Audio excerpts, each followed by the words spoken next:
Assalamualaikum warahmatullahi wabarakatuh. Perkenalkan, saya Dea Rima Puspitasari dari kelas 4B.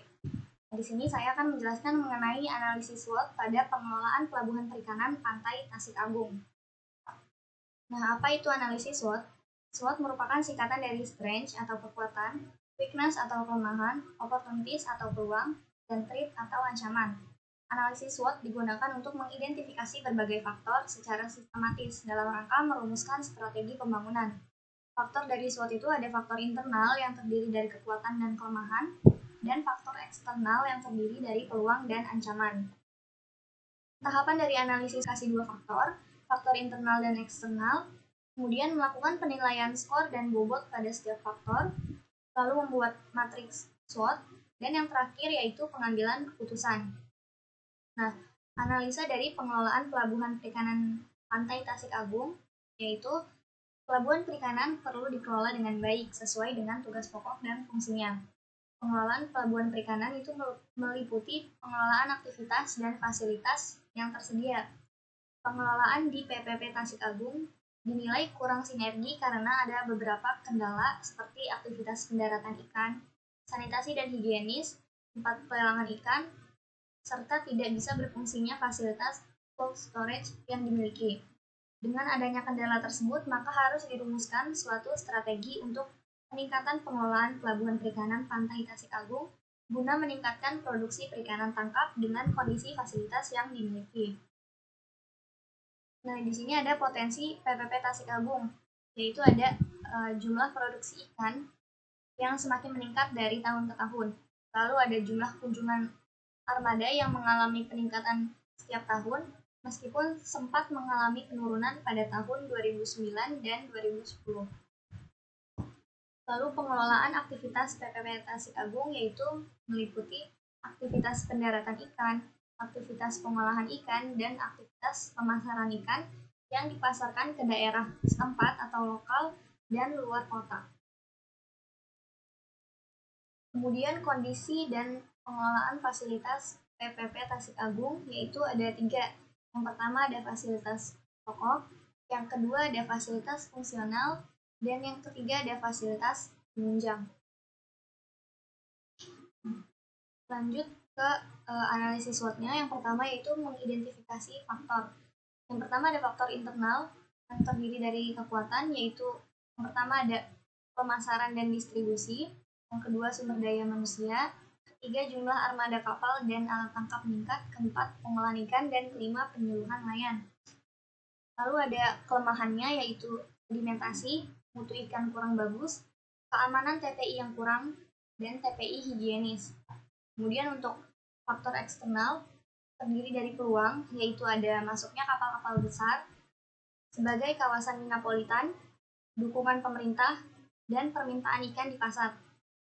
Lalu ada ancamannya yaitu potensi sumber daya ikan menurun, faktor alam atau cuaca tidak menentu, kondisi overfishing di pantura, munculnya pihak swasta, dan adanya kerusakan fasilitas di pelabuhan. Nah, di sini ada penentuan skor. Ada scoring untuk faktor internal yang terdiri dari kekuatan. Ini dengan mengalihkan bobot dan nilai. Maka dari kekuatan ini didapatkan total 1,58 dan kelemahan didapatkan totalnya 0,88 dan jumlahnya itu seluruhnya ada 0,7. Sedangkan faktor eksternal dia ada peluang dan ancaman. Dari peluang ini didapatkan total nilai skornya yaitu 1,23 dan ancaman 1,06. Maka jumlah keseluruhannya ada 0,17. Lalu membuat matriks SWOT. Matriks SWOT ini menggambarkan peluang dan ancaman eksternal yang dihadapi dan dapat disesuaikan dengan kekuatan dan kelemahan internal yang dimiliki. Di sini ada faktor internal atau IFAS dan faktor eksternal atau FAS. Faktor internal ini ada kekuatan dan kelemahan, dan eksternalnya ada peluang dan ancaman. Nah, strategi yang digunakan di sini yaitu menggabungkan antara kekuatan dan peluang. Salah satunya yaitu dengan memperluas pemasaran dan distribusi hasil tangkapan seiring dengan tingginya permintaan ikan di pasar. Lalu strategi dengan menggabungkan kelemahan dan peluang. yaitu ada pengerukan sedimentasi dengan perencanaan agar kapal-kapal besar dapat masuk ke PPP Tasik Agung. Lalu strategi dengan menggabungkan kekuatan dan ancaman, yaitu ada memaksimalkan pemasaran dan distribusi untuk bersaing di pangsa pasar. Selanjutnya ada strategi dengan menggabungkan kelemahan dan ancaman. Nah, di sini ada memilih mutu ikan sesuai dengan kualitasnya dan melakukan tindakan pengolahan langsung kepada ikan yang memiliki kualitas rendah. Lalu ada pengambilan keputusan.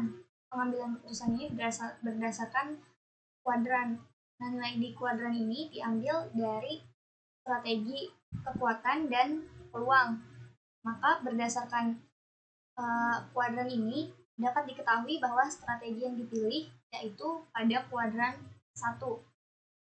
Maka strategi yang dapat digunakan berdasarkan kuadran 1 yaitu yang pertama, memperluas pemasaran dan distribusi hasil tangkapan seiring dengan tingginya permintaan ikan di pasar. Yang kedua, mengoptimalkan usaha pengolahan ikan sehingga menghasilkan produk perikanan yang bervariasi dan berkualitas dengan didukung oleh pemerintah.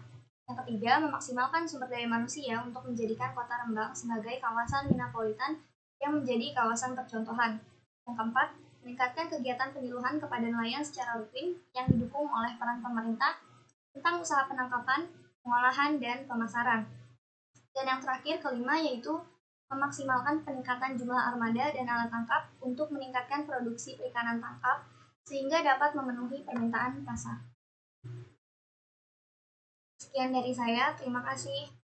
Wassalamualaikum warahmatullahi wabarakatuh.